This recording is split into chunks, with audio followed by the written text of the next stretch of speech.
Lapkričio 8 dieną Panevėžio rajono savivaldybės meras Antanas Pocius susitiko su Panevėžio vyskupijos atstovais. Tai yra kasmetinis, jau daug metų vyksta, lapkričio mėnesį susitikimas su vyskupu ir mūsų rajone veikiančių parapijų klebonais.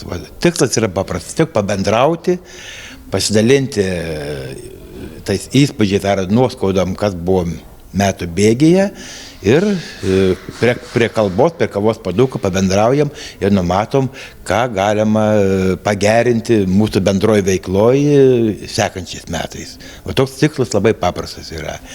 Ir mes ten dažnai kalbam tokiais paprastais dalykais, kaip kas yra bažnyčia visų pirma. Tai ne vien pastatas, tai ir turbūt yra ir kaip dvasinė įstaiga ir iš dalies ir kultūrinė įstaiga. Tai nesiskiria turbūt, kaip ir mūsų kultūros centrai veikia, bažnyčia veikia tam tikroje plotmėje irgi kultūriškai. Tai mes tokių bendrų interesų turim ir be abejo ir klebonai, ir vyskupas pageidauja tam tikrų dalykų, kas liečia savivaldybę, galbūt ir su mokyklom pabendrauti, su kultūros centrais.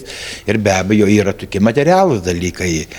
Turbūt visiems ir lėšų trūksta, visą kitą mes metai iš metų bažnyčiom padedam. Irgi buvo kalbai apie tai, kaip kitais metais ar bus galimybė savivaldybei padėti bažnyčiom. Vieniem ten stogą patvarkyti, kitiem kiemą, trečią dar kažkur kažką. Tai va, tokius dalykėlius mes aptariam. Tokioj neformalioj aplinkoje. Turbūt gal daugiausiai buvo šiemet investuota į Ramygalos bažnyčios visą teritoriją.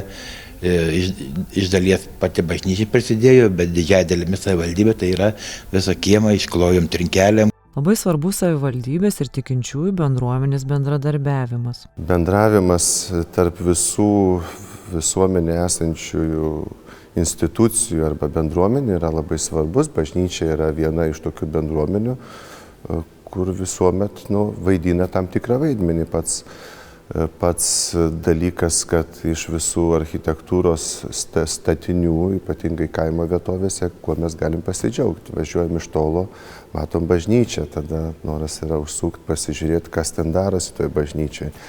O taip, kiek tų architektūros paminklų mes valstybei turime. Ir be abejo, tas vaidmuo kažkada buvo labai stiprus, dabar gal mažiau svarbus, bet kokiu atveju tos bendruomenės, kad ir mažėja, bet kokiu atveju tai, kad mes esam ir tikrai mes galim kažką parodyti, kažkuo pasidžiaugti, galėtume tuomet, kai žmogus ateina ir mato sutvarkytą pastatą, sutvarkytą bažnyčią. Ir manau, kad tas bendradarbiavimas yra būtinas ir mes labai džiaugiamės, kad ypatingai Panevėžio rajone tikrai visos religinės bendruomenės susilaukėm dėmesio ir iš savivaldybės administracijos ir susilaukėm vienokios ar kitokios pagalbos. Didžiausias pastarųjų metų savivaldybės kartu su tikinčiųjų bendruomenė įgyvendintas projektas – tai sutvarkyti pėsčiųjų takai aplink Ramygalos Švento Jono Krikštytojo bažnyčią. Nuo pernai metų įgyvendinom labai tokį didelį projektą, pakeitėm visus pėsčiųjų takus aplink bažnyčią, nes senasis grindinys buvo paklotas, išbetonuotas prieš daugiau nei 40 metų ir turėjome ryžtis visien ir dėl saugumo, ir dėl estetinio tokio grožio, nes visien yra atvažiuojančių žmonių daug, ypatingai vasaros metu, Ramygala prie Via Baltikos kelio. Iš tiesų visą laiką bažnyčia mūsų yra atrakinta nuo Velykų iki pat jau žiemos laiko, tai žmonės ateina, pasigroži, pasižiūri. Prie šio projekto įgyvendinimo prisidėjo žmonių aukotos lėšos ir savivaldybė. Pasak kunigo Alfredo Puškos, bažnyčios neturėtų būti tik religinių bendruomenių rūpestis. Norisi, kad bažnyčios būtų gražios. Ramygalos bažnyčia šalia Via Baltiko kelio, todėl žmonės mėgsta sustoti, pabūti, pasigrožėti.